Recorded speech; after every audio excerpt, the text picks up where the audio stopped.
Hello and welcome. You are listening to the Gay with God podcast, a safe place for us to share our stories and support one another. How long did we know? What challenges did we face? Did we lose our faith? When did we find our way back home? Or are we still searching? The stories you hear on this podcast will melt your heart and strengthen your belief that in God, all things are possible, and you can be authentically gay with the God of your understanding. I am your host, Midge Noble, and I am very honored that you are here. Hi, everybody, and welcome back to the Gay with God podcast. I have another great guest for you. And first, before I even start to read the bio, I want to say thank you to Casey for last week. I think it was last week. I tried to have Casey on the podcast, and nope.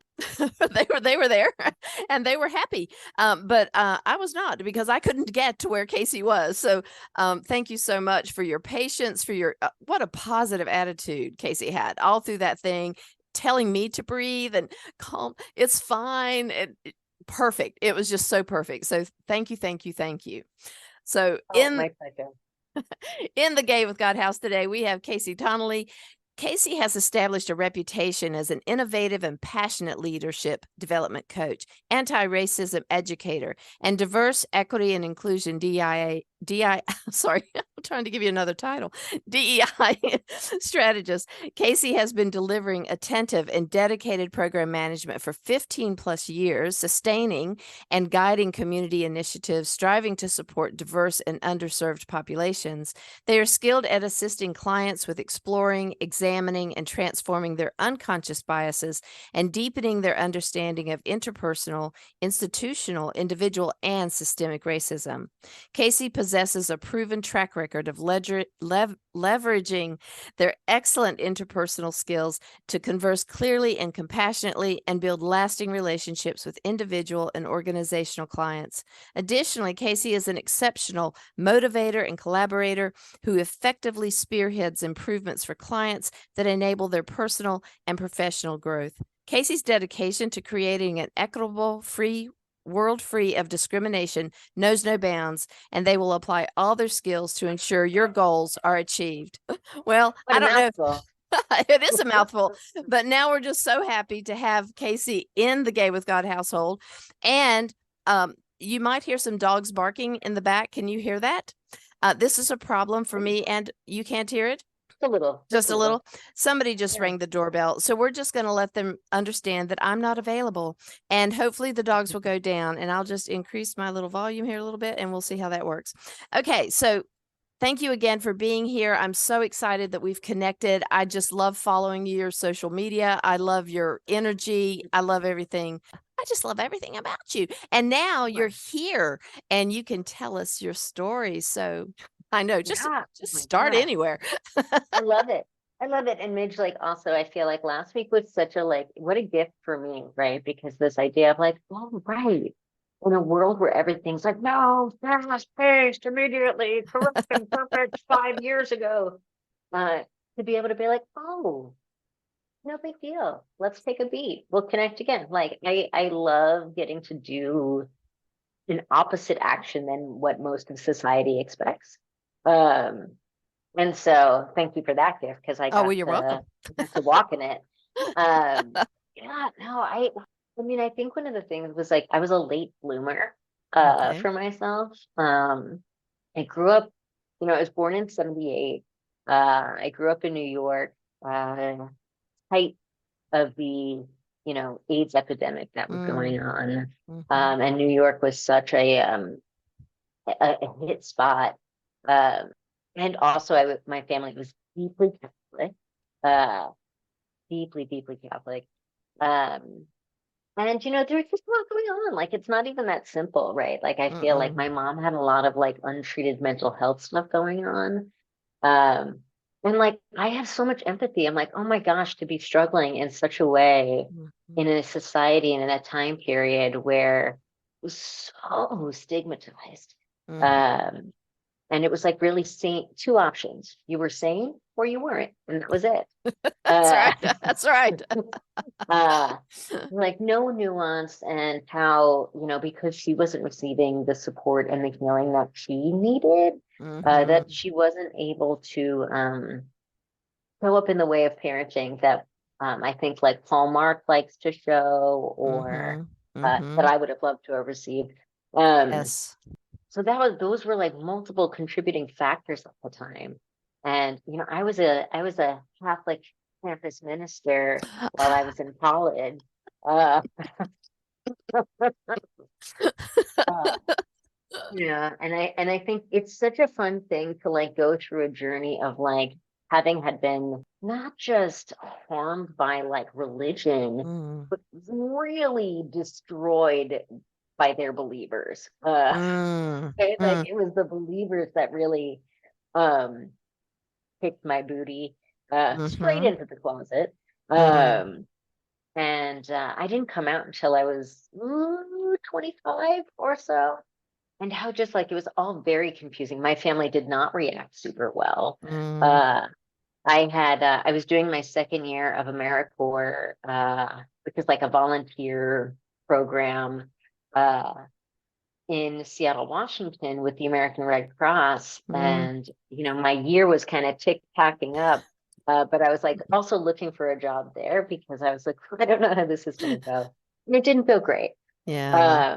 Um, Pretty much within 5 minutes of me sending an email to my family, I had a call from my father that was like very, very somber, very concerned, but letting me know that he and my aunt had arranged for a bed to be available for me uh, at one of the local hospitals, and they were on their way to come get me. No. Uh, Oh my uh-huh, gosh, our worst uh-huh. fear. Uh-huh. Yeah. I mean, 25, and like I feel very proud of how I responded, where I was like, you know, find me first. Uh, Good luck with you know, that.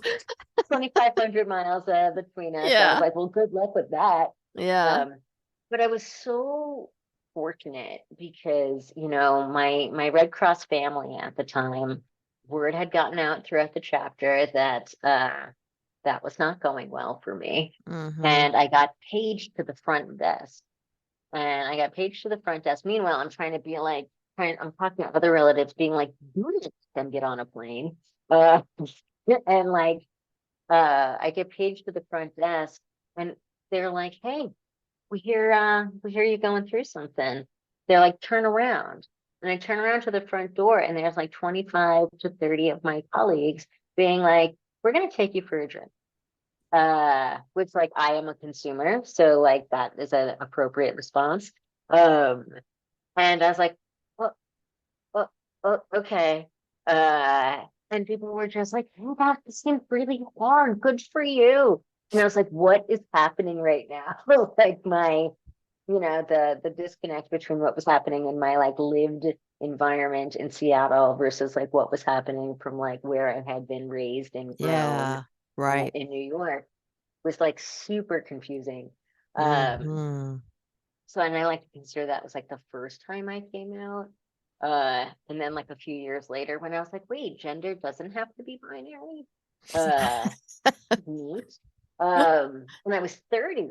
I was 30 when that happened. So, I actually didn't come out about the second thing. Well, I tried to a couple of times, but that didn't go super either. Uh, Mm. and I mean, to this day, nobody in my family will use my pronouns or my name. I mean, but I don't talk to most of them anyway, so that's fine. Well, when you say it's fine, and I Yeah, think you have risen above it. I mean, you have solidified your authenticity. You know who you are. How has that landed though with the emotional part of you?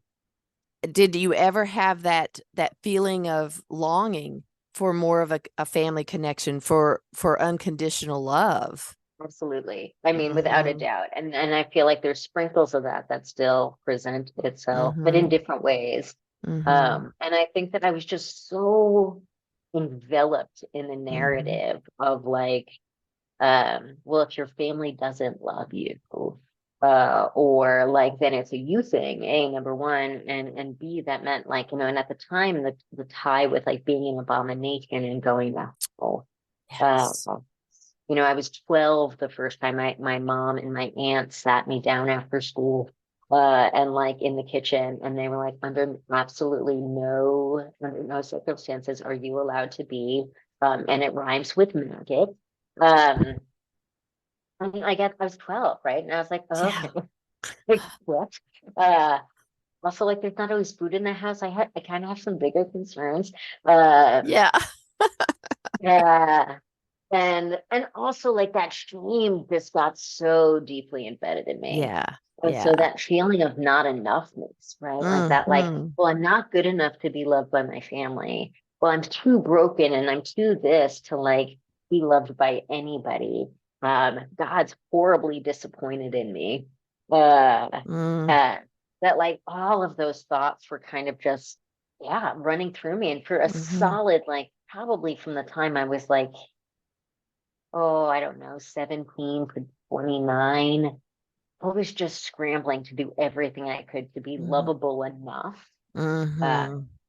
for family members, right? And like I would fly Hmm. back home, I would make surprises, I would try to show up in the big moments. Hmm. Um, but like ultimately, I mean, like, you know, time is such a funny thing. It can Yeah. both like exacerbate that pain, but it also Hmm. like there are opportunities for like healing, breaking narratives, transforming thoughts, all those things. But I was also like, as toxic as my family was, I had two amazing women in my life. My grandmother, who was like, I mean, even when we all didn't like each other, everyone loved her, right? Like she was our matriarch. She was the boss. Um, and then an aunt of mine who had married into the family that, I had gotten kicked out of my house when I was 17, and I was like couch surfing, and like for a while I was staying at my grandma's, and then my mom's mom, it was like so wild, right? Like my mom's mom was calling up my dad's mom and like chewing her out and telling her like terrible things, right? Like that her husband was rolling in the grave because she was allowing me to sleep there. Oh Um, man. Oh I man. mean, just not healthy, right? I think No. that's one of the things of distance you get to is you're like, Hmm. there are other ways of existing. Um, Hmm. Hmm. and but those two women, like my grandma, I mean, I have her name when she passed away. I tattooed her signature to my heart. Oh. Uh, Pitsy is the one that she's the one I check in with. She was very Hmm. devoutly Catholic, went to mass every day. Even with everything else, like I just always like was like her. Like Hmm. that's what like whole love, goodness Hmm. embodied like looks and feels Hmm. like. And so Hmm. I was always very fortunate that I had her, um, who always made me Hmm. feel loved and cared for no matter what. Um, Hmm. and fun fact, my one favorite aunt, he was the one who talked my father and aunt out of uh, having me committed Oh. instantaneously. Um, but she also was like, sometimes when like a parent learns something that scares them, they just Hmm. want to see that you're okay. Hmm. She was like, so maybe like you can let them visit you and see that you're completely fine. And I was like, "Oh, I don't trust this. I don't trust this. And Yeah. then I got a call, for my father that was like, oh, grandma's insisting on coming.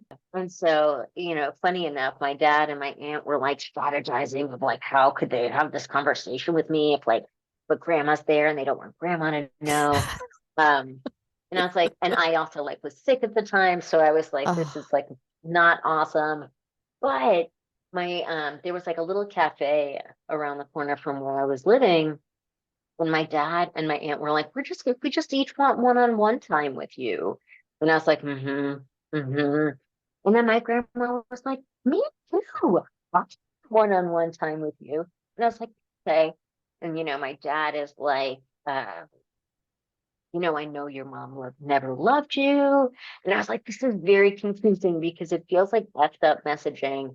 But also now you can say it. When I said that for years, you would like, no, that's not true. Uh, Mm-hmm. uh, Mm-hmm. Trickery. uh, It's all trickery. true, true. And like, my aunt wasn't like, had been what did she do? She did something within, like the prison system. And so she was like interrogating me. She's like, when was the first time you knew? And I was like, and like, I'm not trying to be open with you. You're trying to commit me. Um, Right. and she's like, well, what? You can't be. You can't be because everybody that I know who is knew from the day they were born. And I was like, me. Uh, it's not my case, right? I wish I And had then known. I think I wish it's I like, had known. merciful Zeus. But then I got to have like alone time with my grandma. My grandma was like, oh, honey, I know why we're here. Ah, Why do you think I'm here? And she's like, but exactly. we can't let them know because then they're gonna like, she's like, at this point, it's a little bit like they're coming at you because of like saying that like you're gonna break my heart. You're not. I'm fine. I love you. And she's Yeah. like, and for me, they're already trying to strip away all my independence. Mm-hmm. Um, and so she was like, let this be between you and me. And anytime that like they're either saying something to me about you, I'll know it's bullshit. And anytime they're saying something to you about what I would think, that's not true. And I was like, deal. Uh, Nice. so What I a was very, godsend she has oh been. man, oh man, she was the best. And also like I think that I had this really painful but beautiful moment that really helped as well. And like I said, it still took me like 20 years to really unpack a lot of Mm-hmm. different things. Mm-hmm. Um, but I was still going to mass every week. And this was after I had finished college um and I just was struggling. I was just really struggling. I Mm-hmm. was like, uh-oh, there's it's coming to this moment that I can't deny this anymore. Mm-hmm. Uh and I was terrified and so scared and so just afraid of being a disappointment to like everyone and God. Mm-hmm. Uh and myself, and all the Mm-hmm. things. And I drove 45 minutes away to a town that had a church where nobody knew me. Uh and this was at the time too, where a lot of like churches or faith institutions had their doors open. Uh-huh. And so I just went in, sat, sat down in front of a giant statue, and cried and cried and cried and cried. Mm-hmm. And I was just bawling. Um, and this priest came and sat next to me, and it almost sounds like it could be a joke, but like he sat down right next to me, and he was like, "You doing okay?" And I was like, "Obviously not." Uh, Mm-hmm. Mm-hmm. and this is New York. This is New York. I think that's important context. Um, and he he was like, "Do you want the bottom line?" Uh, and I was like, "Yeah, I really would love that." And he was like, "Don't be an asshole. Don't be an asshole to other people, and don't be an asshole to yourself. And if you can follow those two, you'll probably be okay." Wow. I was like, "This I can get down with. Like this I understand." Uh, I can do that. I cannot be an asshole. like keeping it simple. Got it. That's right. Okay. Like operate from like a place of generosity of spirit and care for humanity Oh. and love. Those are things I can do. Um, We were and just talking about this today. I actually taped another podcast this morning with Flamey Grant. I don't know if you know Flamey Grant, okay, or know of Flamey Grant. And we talked about disappointing people and that we were always told that, or some people were told they were a disappointment, and some people just got the feeling of always being a disappointment and not living up to what the expectations were of us and our life and how we would turn out. And we came to the conclusion that, it's none of their business, that we're a disappointment. And Flamey is encouraging us now to rally the disappointment, to be okay with being a disappointment, because we never should ever have to, because there's that should word, measure up to somebody else's expectation, because it is our life. It is our life with the God of our understanding, and wherever that falls for us, it doesn't matter. What's the most important thing of all of religions across the world? Love. Yep. No matter who the radicals are on either side, the common denominator between all faiths, all people, is how do you treat people? Don't be an asshole. I love that. We should get t-shirts. I'm a disappointment, but I'm not an asshole. I mean, it's really good, right? Or like, I like to tell people all the time, I'm like, I'm an imperfect human. Yeah. I am likely going to make mistakes. I might even hurt your feelings, but I promise you, if you tell me that I did, I'm going to change my behavior, and you're going to get a meaningful apology from me. Yes. Like, I think it's one of the things too that actually led into this work, right? Like, I had been in survival mode for so long. I had to get a restraining order against my mom, very, not great. And I had just been kind of hustling and hustling and hustling and surviving for so long, that like I didn't even know that I could A, stop, or B, like what safety felt like. Until I was sitting in a race-based caucus. And I could hear, like, I was listening to, we had been in mixed race space, and, people had been saying some things like, how long is it going to take for me to repeat myself before you hear me? Right. And these were some of the folks of color in the space. And then we broke out into like race-based groups. And so I was in the white group, and people were like, well, I just don't feel safe in this conversation. It wasn't the first time I had heard it, but I think it was the first time I felt hearing it, felt it in a way, which is reflective of I had had enough time to heal that my nervous system was actually able to relax enough in those spaces. Right. And then hearing that, and I was like, well, I don't know what unsafe is. I've had a person who I love deeply try to kill me many times. This doesn't feel like that. Yeah, no, well, and it was interesting to be in that kind of race-based caucus space, because people were saying things like, I don't feel safe. And I was like, I know what unsafety, that kind of threat feels like. Yes. Different.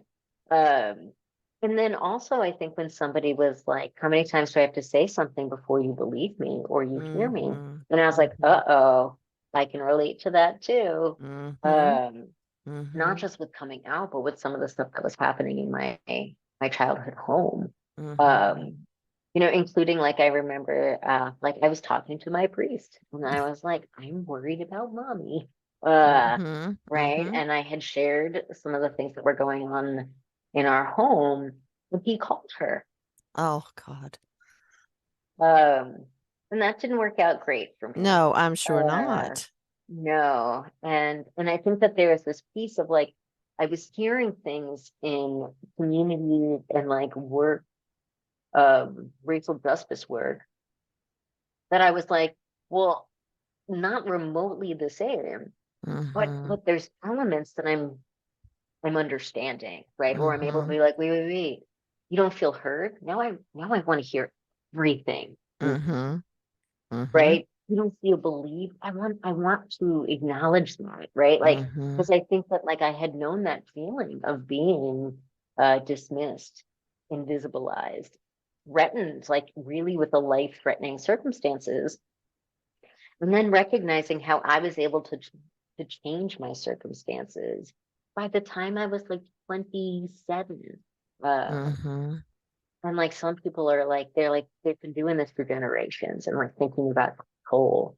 And it really changed my life. I think it really changed my life, because it had me leaning in a different way, because I had been able to receive attain a level of personal liberation, right? At least energetically. And And I want that for everybody, right? To not live under threat, to not Yes. live under fear, to not Yes. have all of those shoulda, woulda, couldas running through our heads that basically tell us that we're not enough Mm-hmm.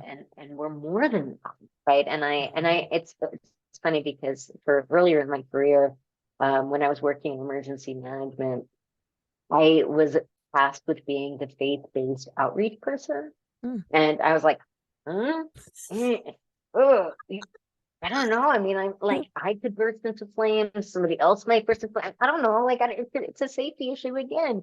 Um, and I was so terrified I because I was bet. like, I'm writing people, I'm having these phone calls. They're great. When they see me in person, what is this going to be like? Mm-hmm. Mm-hmm. And this was up in the Northwest. So I was up in Seattle, Washington at the time. And, you know, ultimately really beautiful things happened, right? Like I ended up Mm-hmm. having these like 4 kind of group forums where like I got to bring people together. We got to like stay in touch and continue things.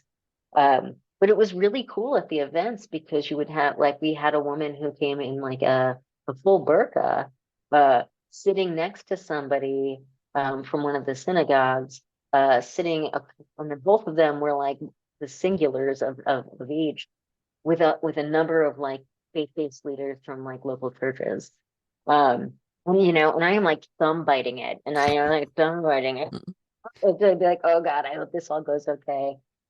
In this beautiful thing, like people were sharing resources. They were like, Mm. oh, we had to develop a phone tree to do X, Y, and Z. We can show you how we did that. Like people were sharing ideas and sharing resources, including the fact that some of the churches that were more resource, we're turning to some of the faith-based communities who didn't have a brick and mortar location and kind of rotated spaces. And they were like, when do you worship? Not use our space. And like I was like, you're basically literally handing over keys to the kingdom. This is everything I could have dreamed of. That's Right? right. Like That's right. this, That's this is what I'm right. talking about. And so, but to do my own due diligence, like that was also like the year, like when I was getting started, I read the Torah, Mm-hmm. I read the Quran, I was reading a number of like Buddhist works. That is as far as I went. I could have done more, but I did not. And I was like, isn't this funny? Like a lot of the foundational stuff is the same. Mm-hmm. Take care of each other, Mm-hmm. right? If you have a lot, don't be greedy. Help spread it out. uh right, if you have extra space or time, how can you support in another area where like maybe another group of people or some of the folks that are part of your little community are without. And I was like, I'm sensing themes and it's often not the stuff that I'm hearing spoken Mm-hmm. out loud. Mm-hmm. um and it was just, I mean, it was such a beautiful experience because I feel like uh I was very scared when I was invited to go to a Latter-day Saint event. Mm-hmm. And I walked in and this person was like, hey, I signed up for them. And I was like, oh, we like me. Yes. And, and like, so I ended up like people had questions, a couple of people couldn't make it for the times. I was like, I'll come back. Like, Mm-hmm. if people are interested, I will come back and we can kind of talk about like preparedness and staying safe. Um And then like I shared a story about how I always love to go the day after Halloween to buy light sticks because they're like 75% off. So for anybody out there. Um, and they mailed me a package of light sticks that they had gotten like after Halloween. And like I just was like, that's so kind. Mm-hmm. Um, Mm-hmm. and like I got invited to this mosque, and it was like so delightfully authentic because there was a real challenge in the beginning of like, well, nobody was quite sure what to do with my gender, and I was not trying to come out about anything. Um, Mm-hmm. and so they were like trying to figure out like, well, how do we share this with everybody when we don't always allow the same folks to be in the same spaces? And it got to be a dialogue. I knew just like there was just so much in it that like I got a lot of healing from Mhm. getting to do that work I because I bet. got to like all the narratives I've heard about this group or that group or Mhm. whatever. And what I'm experiencing is totally different. Uh, and it was such a healing thing to also get to realize like, right, you can take any categorized group of and you're gonna have like amazing humans, mediocre humans, Yes. and some trash humans. Yes. Like and then like that mixture really exists everywhere. Uh, Yeah. and so like that that was a really healing thing for me was to be able to like develop like what does my own relationship look like in that way. Yeah. I think when I tried to go back to church, people were shocked that I would want to go Mhm. back with everything that I had been through.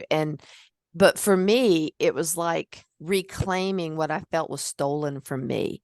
You know, when we Yep. grow up in systems that are so closed and so narrow focused, and then we finally begin to see other people living authentically and having it be so beautiful and knowing that that's possible, leaning back into church was terrifying for me. Yep. But you know, it only took that one person. There was a priest at the Episcopal Church in my little town here in the South that, you know, I met that said, and I talked to him probably for an hour and a half in a coffee shop. That's where he held his office hours. He put a little plaque on the table in the coffee shop, prayers and conversations.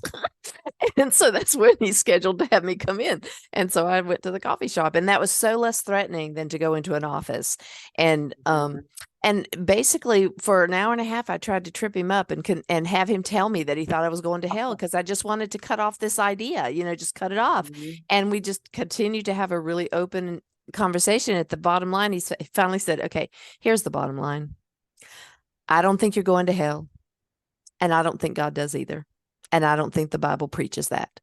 He said, not the way before the way it was misinterpreted a million times. And so, you know, he went back to the original Greek. He talked about the different translations. He talked about who was in charge of he did all of that. And he's like, "You're just not going to go for that at all." I You was like, know, wow. it's so, and then, like, you remember the movie "For the Bible Tells Me So." Yes. Whoa. I foolishly, foolishly was like, still, struggling. I was like, I had already come out. It had been a few years. I was a little bit more, but I was still just struggling so much with like, Mm-hmm. so much that Mm-hmm. was inside of me. And I was like, oh, I want to go check this out.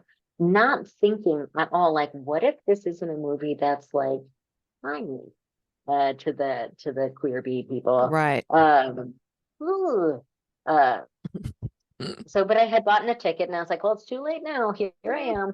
Um, and I sat next to this woman, although I kept like a chair between us because I was like, I don't know, this could go bad. This woman who was like in her 70s, um, and like everybody was just spaced out. Like there was a lot of people in the theater, but nobody was sitting next to each other.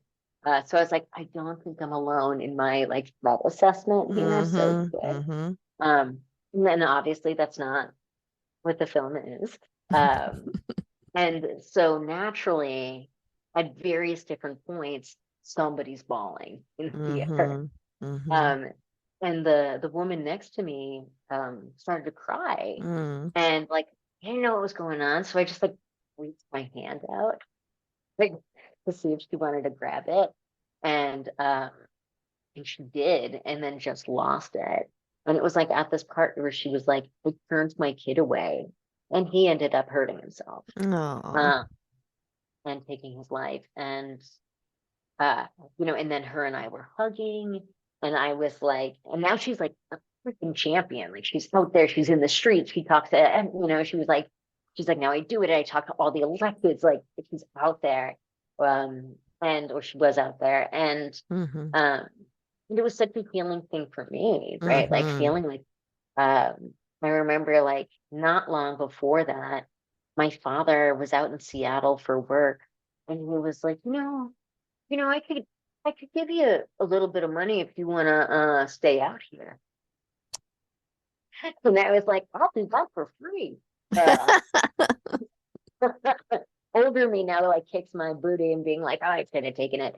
But like prideful me was like, nope, I'm actually good right here. Feel fine about it. Yeah. But just it was interesting to kind of go from like, wow, you're talking about like he was grieving something that I was like tangentially experiencing. Right. Um, and I mean, I was told that I wasn't welcome in people's homes anymore. I was told I couldn't Mm, come to events. I wasn't allowed to be around any person under the age of 21 in the vicinity. Um, mm, and so like to get to have some of those moments of like real, authentic, open pain, right? Like mm-hmm. maybe there were people in my family making decisions rooted in fear, maybe. Fear, ignorance, usually not a great combo. Right. Um, but like to instead be in these like intimate, painful moments with people who potentially 5 years ago we would have been on opposite sides. Yeah. Uh, was Yeah. just exquisite. Mm-hmm. And so I feel like I got to have like between being the person who was responsible for faith-based outreach, getting to have that like lovely moment with a number of strangers, uh, that I just like I had these beautiful moments that I think were anchoring me in the truth of what I believe, Yeah. and the truth of what I felt. Uh, Mm-hmm. and that it made me not feel alone. Mm-hmm. Um, and it Mm-hmm. made me not feel like wrong uh Mm-hmm. in that way. But I think also Mm-hmm. like the other piece with time was figuring out like what are spiritual practices or things that like I don't want to give up. Mm-hmm. And like what if I can just redefine how certain things look or like how they're practiced or what they mean. Mm-hmm. Uh, and that all felt really powerful. Mm-hmm. Gonna Mm-hmm. make it sound like it happened overnight and with a light switch, but no, it Yeah, was no, many, it's a many years. journey. We all know it's a journey. And I think that's beautiful that we look at ways that, and I think I did too, even though I couldn't say the word God because it brought such condemnation and the Mhm, feelings of unworthiness up, I would say creator of all that is. I mhm, knew that there was something, I believe that there is something that created all of this because two rocks clacking together never made sense to me. So I think it is intricate. I think it is by design. Um, but I couldn't use the word God. And I too leaned into, reading about Buddhism and other kind of ways to be spiritual, not religious. But there's that pull in my soul that kept saying, and yet I still didn't feel empowered because I was afraid to go back. Whether I mhm. stayed or didn't stay, I didn't want to feel that they had stolen something from me, and yet I was now afraid to go back and reclaim it because that was Yep, my power to have that. If I mhm, wanted it, I should be able to have it. And so, yep, you know, that's what started that journey back because I'd lost my job and I was recreating myself from being a therapist to an online coach and wanting to be a voice for our community. And it was Empowering Awakened Hearts was the was the name of my mhm. business, which was I thought awfully affirming. And then one day I was getting ready to do some stuff and I was looking at my logo and I thought, well, I'm not empowered when it comes Ooh, to church. I felt that disconnect yeah, between what I was going to offer people and who I was in this one part of my life. I was empowered in a lot of ways, but not in the way that brought me the most pain. yep, And it was in that pain that I needed to reclaim something. And yeah, leaning back into church, even though the priest had said it's fine and you're going to be fine, I was scared. And so the name of my memoir, instead of Gay with God, Reclaiming My Faith, Honoring My Story, was going to be Gay with God, Returning to the Pew Without Puking, because it was just like the hardest thing yes, in the world. yeah, But for those of us who feel that nudge, that pull to either reclaim the faith or to be able to be with a body of people that worship in openness and diversity, that that can wash away a lot of how we've held on to things, you know? Yeah. And it's so funny because I talk a lot like in a lot of spaces where I'll be like, in the deity of your choice. Yeah. Uh, Yeah, you yeah, know, yeah. Yeah, yeah. because I think that like there's such a distinction between faith and religion, Yeah. right? Oh And yeah. I always think that there's this piece of like faith is beautiful, right? Like faith is beautiful. You get connected to something larger than yourself. You have something to ground and root, maybe when things are going well. You have things to catch you. You have someone who catches you, or something who catches you, Yes. and you're falling or you're struggling. You have guidance for your moral compass. You have Yeah. selectiveness by being with others, right? Like I want that for everyone, however it looks, right? Like, however folks choose that, I think Mm-hmm. it's not uncommon, like a lot of things. Man, and by that I mean the human, has a tendency to really muck things up. Mm-hmm. Uh, Mm-hmm. often with those things like a desire for power, Yes. greed, an Yes. ability of like desiring control. Uh, Yeah. because I often feel so confused by that, where I'm like, oh man, I don't care what you do. Uh, like really, as long as you were not like forcing your dog to like snort heroin, Right. like as long as we're not going to those extremes, I do not care. Why are you obsessed with me? Or Yes, like our that's, community, why are that's you so right. obsessed? That's right. Genitalia a lot, and I find that concerning. Yeah. Right? Like, Yeah. and so I think that like having to untangle some of that, of like recognizing that faith is not dictated by one to two individuals, or Mm-hmm. people over time who have like constructed things. Mm-hmm. Uh, faith is so much more expansive and robust than that. And that I always think there's this piece of like, if you can heal, uh, if you can heal, like don't give up the things that mattered to you. Right. Uh, Mm-hmm. right.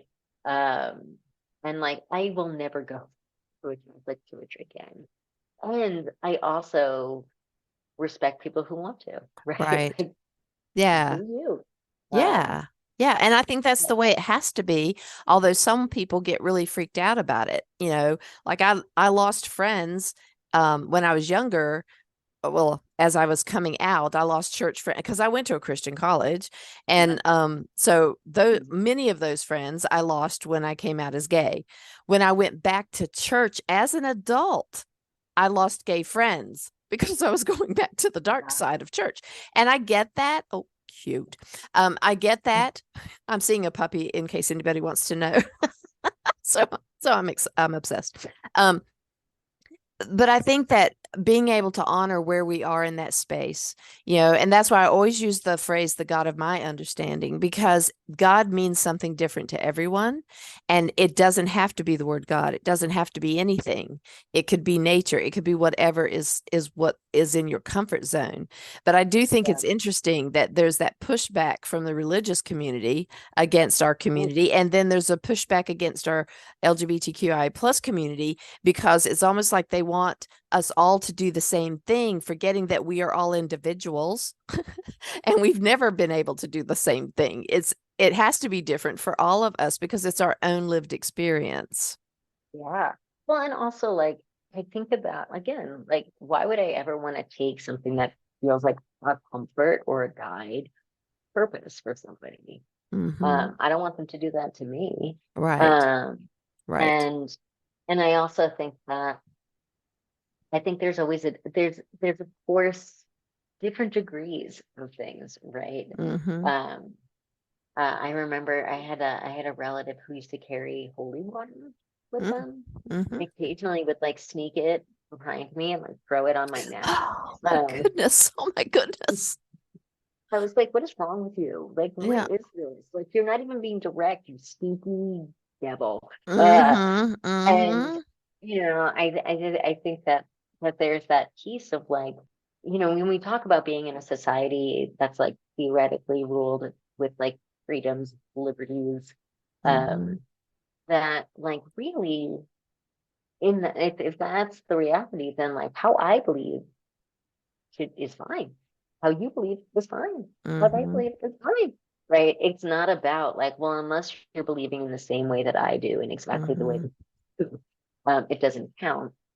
That just Mm-hmm. feels oh God, it just feels again falling in line with one of those bad things of like an internalized superiority. Yes. Uh, Yes. you know, Yeah. and I think that there's this piece of like I get it. I get that it is sometimes terrifying to be vulnerable. Mm-hmm. Mm-hmm. Um, Mm-hmm. especially when you're so used to having armor up to navigate things. Mm-hmm. Uh, that like leaning into a conversation like this like might be like, that's okay. But that's okay. And if that's what you got to do to take care of you and your heart and your safety, like do it. Mm-hmm. Um, Mm-hmm. it's then when it like points outward, then we start pointing at each other and being like, well, Mm-hmm. you are a bad gay. Uh, Mm-hmm. uh, You are not yeah. getting the yearly bonuses. I just feel like, and then I just think of like how we, like one of the things that I hurt so much from growing up with like in Catholicism was the amount of shame that I had so much shame. Um, Mm, so why would I then want to be engaging with somebody where that's what I'm doing to them? right. Potentially, Yes. right? Is Yes. potentially shaming them. Yes. Um, And there's too much of that already in the world. I would Mm, much rather just be like, what does God mean for you? mm-hmm. Mm-hmm. Right? Like, I want to hear that. I want to, like, I love watching people get lit up talking about things that are important to them. Yeah. And that includes faith. Even if it's like, I'm probably not going to be coming to your holiday event, I still feel excited that you get to have that and it brings you joy. Exactly. Exactly. Well, I think, and this always comes out at one point or another in many of the discussions, is that faith and fear together create radical pain for everyone.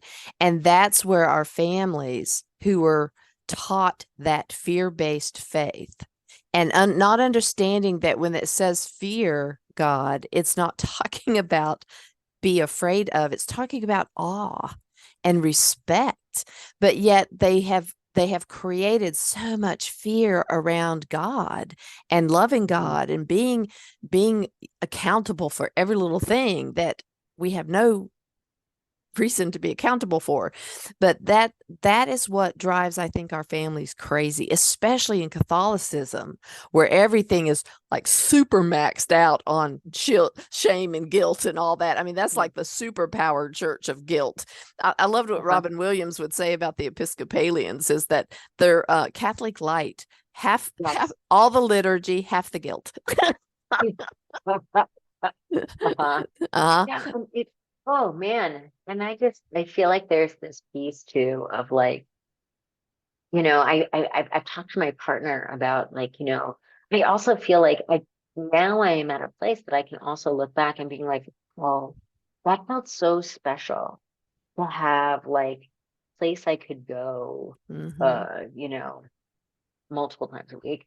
Um, and where like I felt comfort, even if not always belonging. right. Um, Yeah. right? Or like one of the things we do in our home is like I used to love the Advent calendar. Uh-huh. Uh-huh. Yeah. Love them. And so now for like 28 days before solstice, we kind of do that. Oh, cool. But it's around gratitude. And so like in the center or like in the of the wreath, we have like a thing we keep and like every day we write down what we're grateful for. And so that then on solstice, we actually dump it all out and we're like, look at this abundance.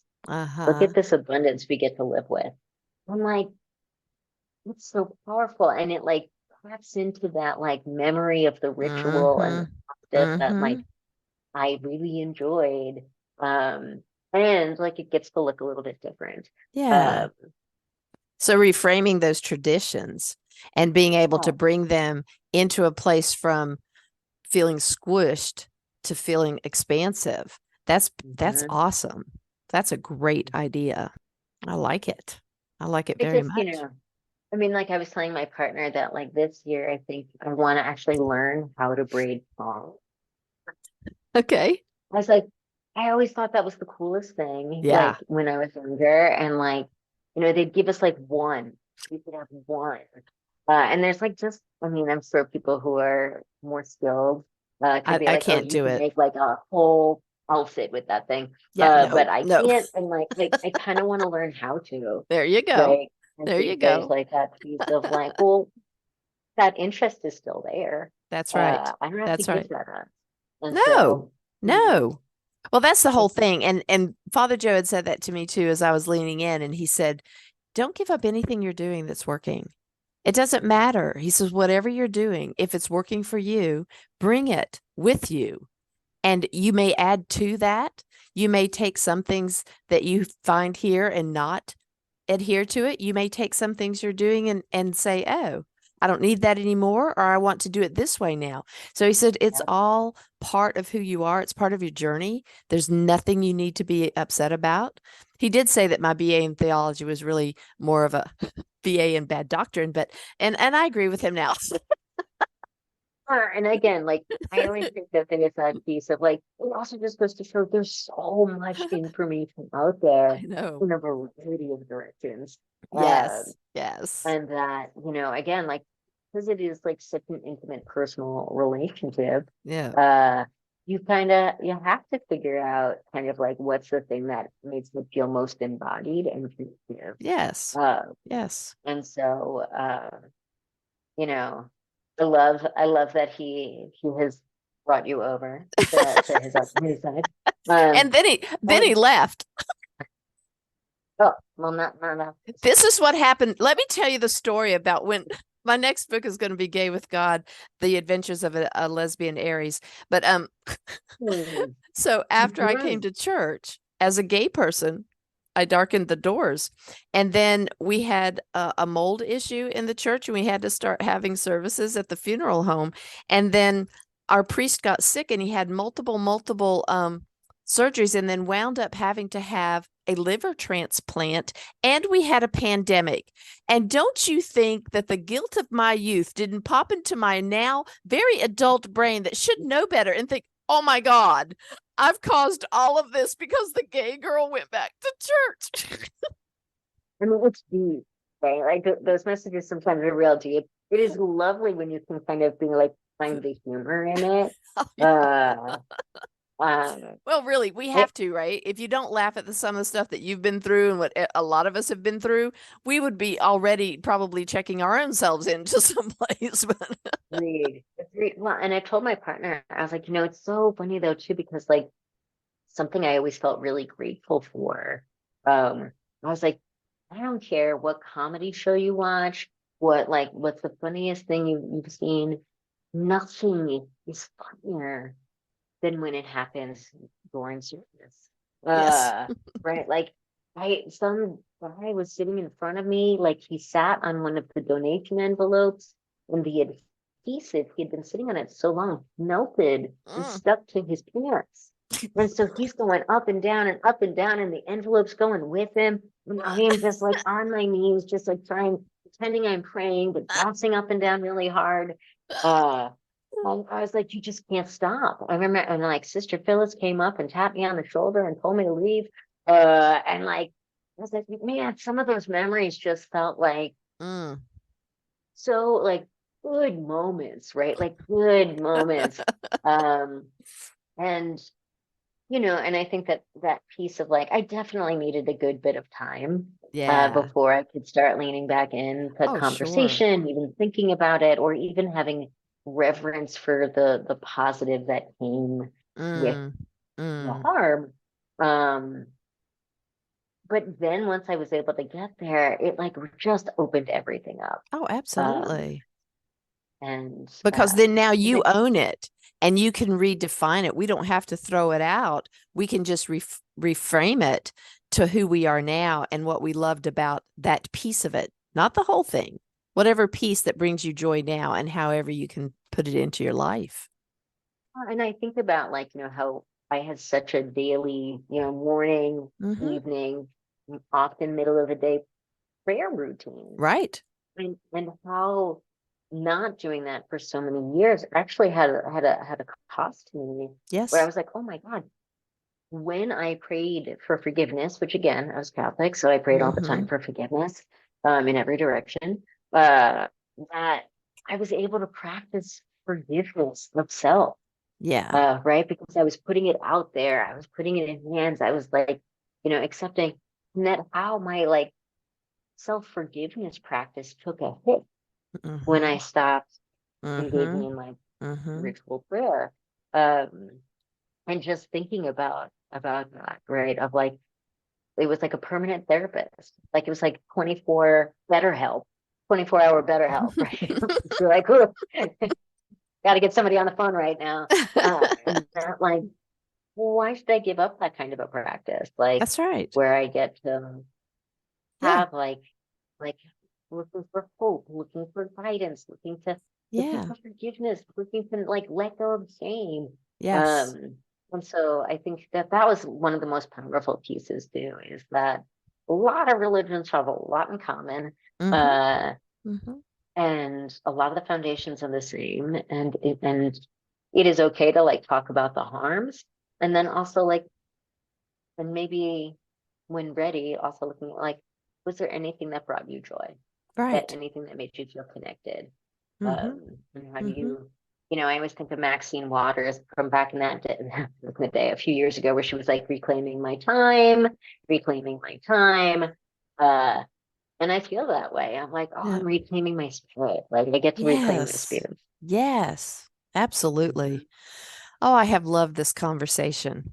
I have loved this conversation, and I hope that we can have more. I really do, because I'm sure that there are lots of places that we can still explore and grow and be with one another. So this has just been delightful, Casey. Thank you so very, very much. Thank you, Midge. This was great. I really appreciated getting to have this conversation, and I look forward to however this evolves from here. Yeah, yeah. So where can people find you? So my website is beyondthinkingwithcasey.com, and it's really about beyond thinking about equity. Um, a lot of people have developed intellectual understandings, and it's a little bit like once you can embody it, then you can start moving more authentically in the work. And so I support people through coaching, facilitation, training sometimes. But really, anybody who's ever feeling a little lost in the conversation, I welcome them reaching out, because I had a lot of support and guidance when I was getting into Mhm. this work. And I feel like the way I get to honor that is being there for others. That's So, beautiful. yep, check out the website. Yeah. That's really the easiest way to get a hold of me. Okay. Awesome. And I will have all of those things on the show page, guys, at Gay with God show page, empoweredmidge.podbean.com. Also, check out our Facebook group, Gay with God, where we do a monthly group entitled My Faith Journey. Nothing is off limits. And we laugh a whole lot in there, by the way. And instead of the Ask Me Anything that I was doing to get you guys prepared for the memoir, now we're actually going to change that and continue to meet, because nobody wanted to stop meeting. And we're just going to have a Gay with God book club. So if you have the book and you want to join the book club, come on in and find us all on the Gay with God Facebook. That's where we all are. We're hanging out there. So if you are listening to this podcast and are questioning whether you can be gay and be in a relationship with the God of your understanding, if you identify as LGBTQIA plus, or not even sure if you're gay, God has always been within you in whatever way that you believe that God is. Even when you didn't know it, you have always been gay with God. Thank you, everybody. Stay tuned to see how you can join the Gay with God community. And as always, you are loved. I want to invite you to become a part of the Gay with God community. How can you do that? Stay connected by messaging me your thoughts and comments in the comment section under the downloads of the show on the Gay with God show page. Subscribe to this podcast wherever you listen, and share, share, share, so we can increase our community outreach and be a light to those who are struggling to claim their faith. Consider being a sponsor so I can highlight your service in our community. We are all worthy of respect and a relationship with the God of our understanding. I want to thank you in advance for supporting this podcast. Together, we as a community will keep this show visible and our community stronger. Deep gratitude to my friend Tim McClendon of Tim McClendon Music for allowing me to use an excerpt from Interlude 4, a song found on his CD entitled Sundance.